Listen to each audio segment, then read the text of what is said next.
Noong gabing iyon, nakita natin ang totoong Sara Duterte.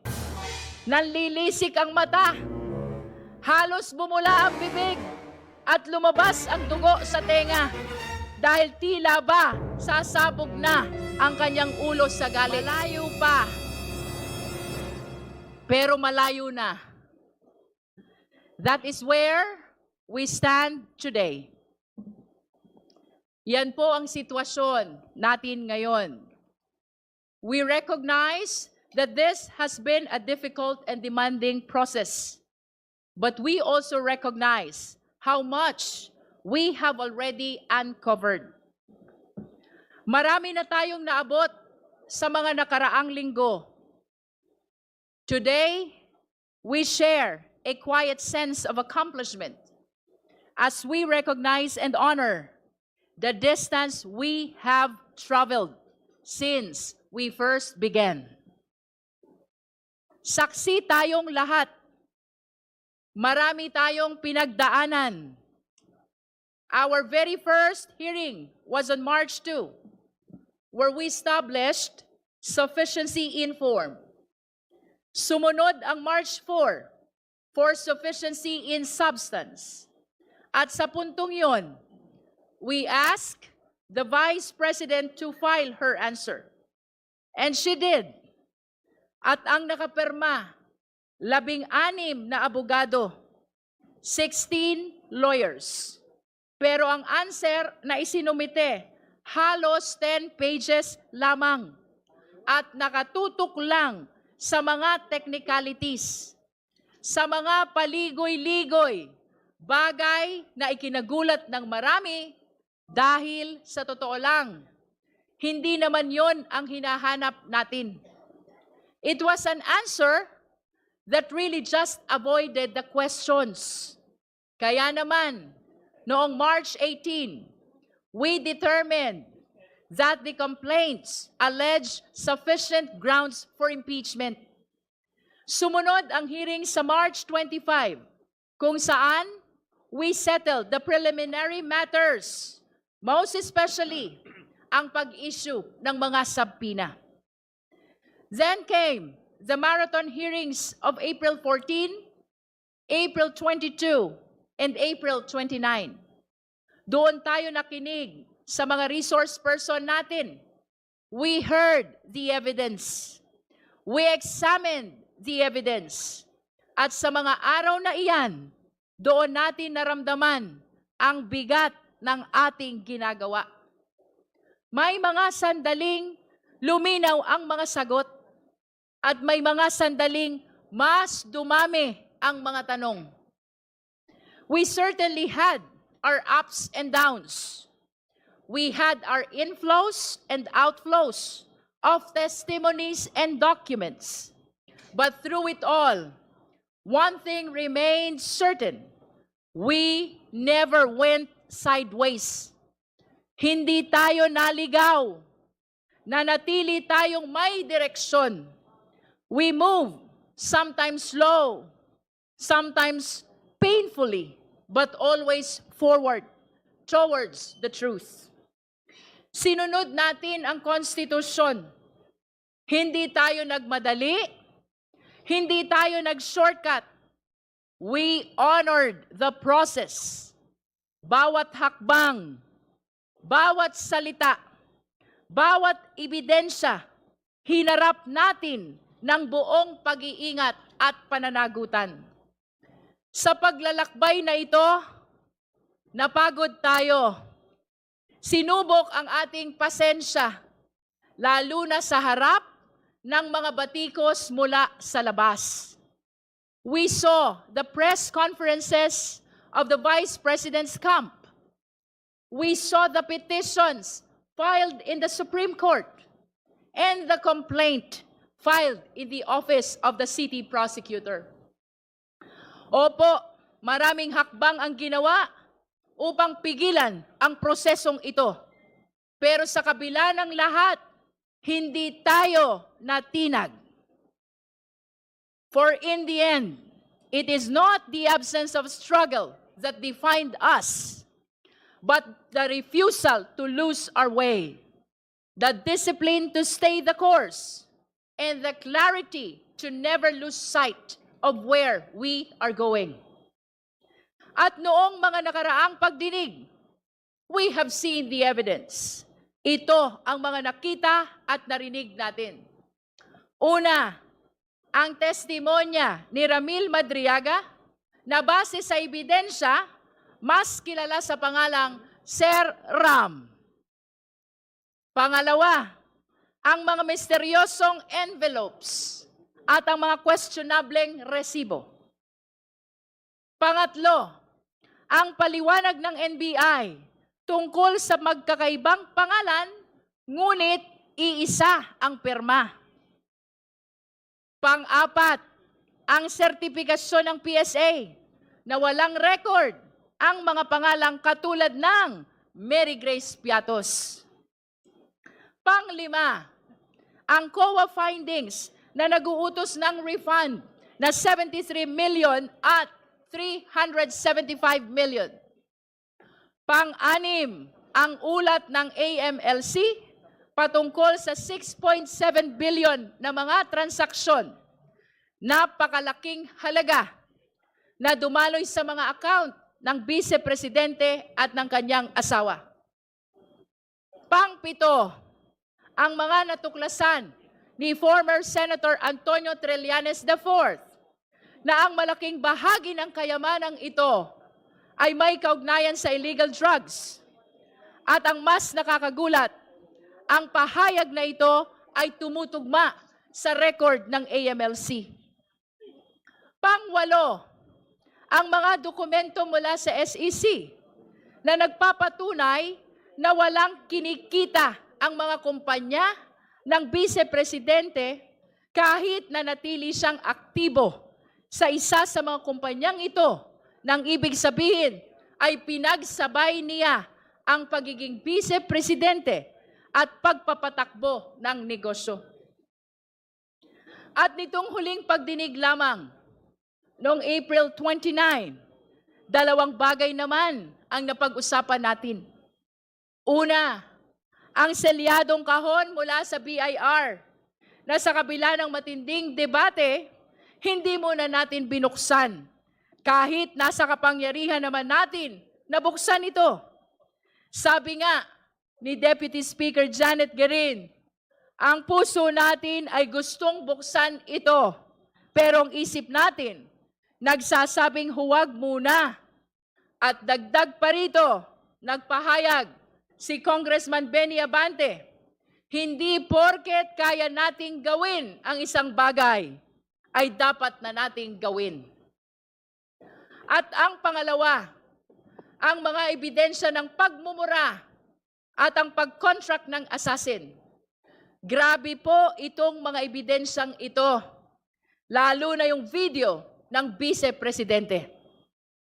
Kong Laila de Lima described it perfectly when she said, noong gabing iyon, nakita natin ang totoong Sara Duterte. Nanlilisik ang mata, halos bumula ang bibig at lumabas ang dugo sa tenga dahil tila ba sasabog na ang kanyang ulo sa galit.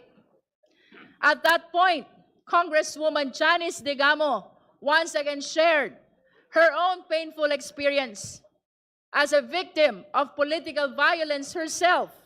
Pinaalala niya sa atin na ang banta ng pagpatay ay hindi biro. Ito ay seryosong panganib sa buhay ng tao. Yan po ang lahat ng natalakay natin at pinag-aralan natin lahat ito. Sinuri ang bawat anggulo, katulad ng paalala ni Congressman Brian Poe noong nakaraang pagdinig. Seryoso ang tungkulin nating ito at dapat tratuhin ito na may kaukulang respeto. At sa gitna ng lahat ng ebidensyang ito, sa kabila ng lahat ng diskusyon natin, may isang bagay na hindi nagbago. Ang upuan, ang bakanteng upuan. Sa bawat ebidensya, walang direktang sagot. Sa bawat tanong, walang paliwanag. Naghintay tayo ng salaysay mula sa Vice Presidente sa ilalim ng panunumpa. Pero ang tanging humarap sa atin ay ang tahimik, ang isang bakanteng upuan. Ngunit mapagtatanto natin na meron na pala tayong hawak na ebidensya mula mismo sa Kanya. Hindi na natin kailangang tumingin pa sa malayo. We already have a sworn statement. Isang sinumpaang salaysay, ang tagal na palang nandito. Ang kanyang salin. Isang dokumento, siya mismo ang pumirma. Siya ang nanumpa. At siya ang nagsumite. At malinaw ang nakasaad doon. Walang cash o cash deposit. Ngayon, itabi natin ang salin na iyon sa lahat ng ebidensyang ating naipon. Doon lumabas ang tanong na hindi na natin matatakasan. Kapag ang sinumpaang dokumento ay nagsabing zero cash, pero ang official report ay nagpapakita ng bilyon-bilyong transaksyon, saan tayo maniniwala? Kaya naman, noong April 29, the Committee on Justice decided that we have seen enough. No need to extend. No need to give one more chance to someone who refuses to attend.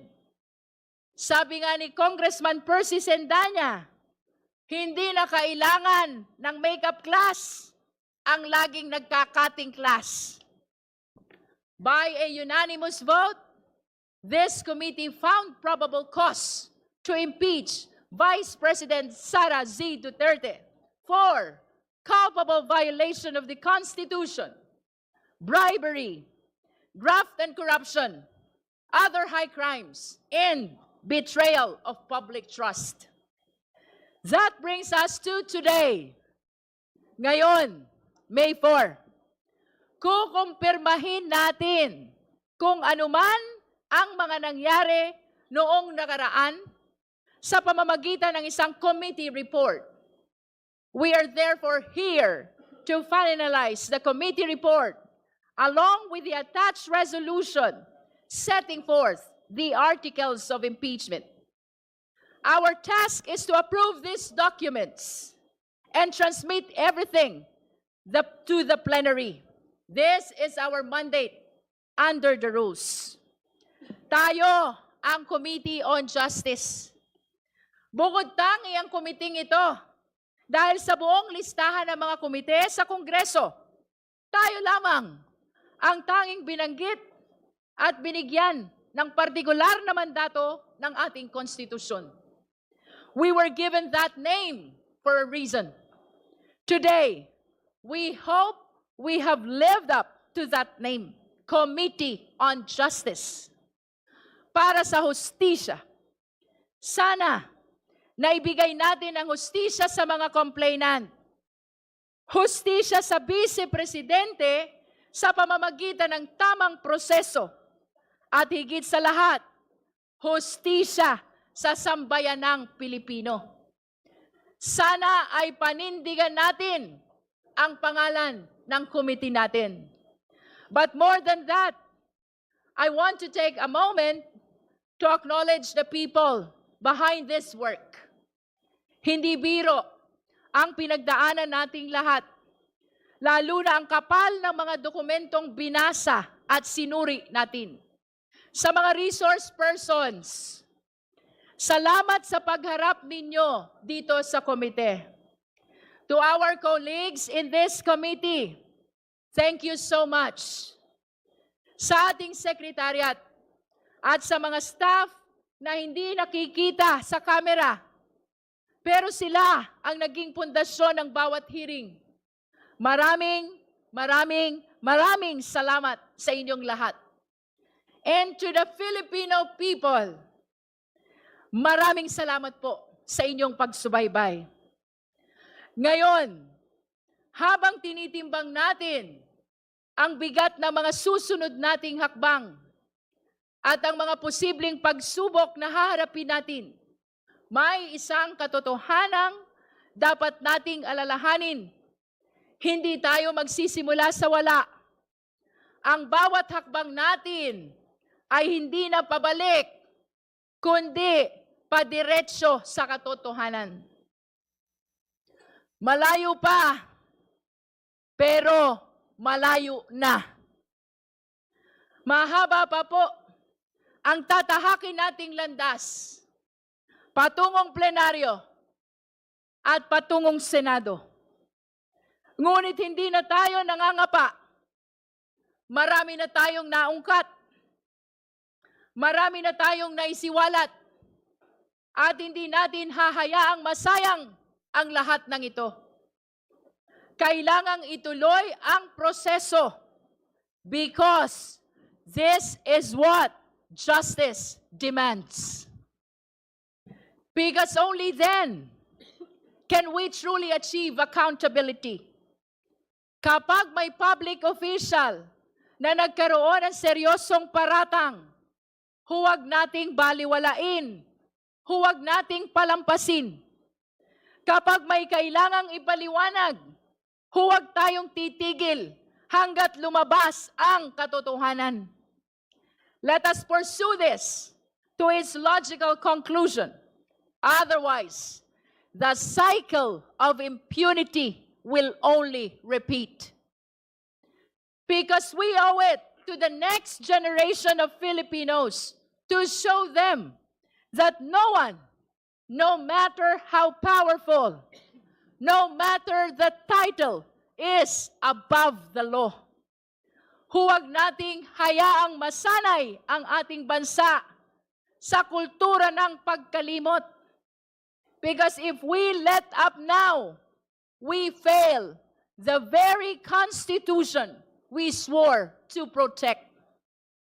Let us therefore move forward with heavy hearts but clear minds.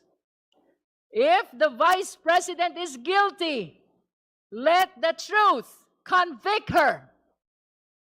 If she is innocent, let the process clear her.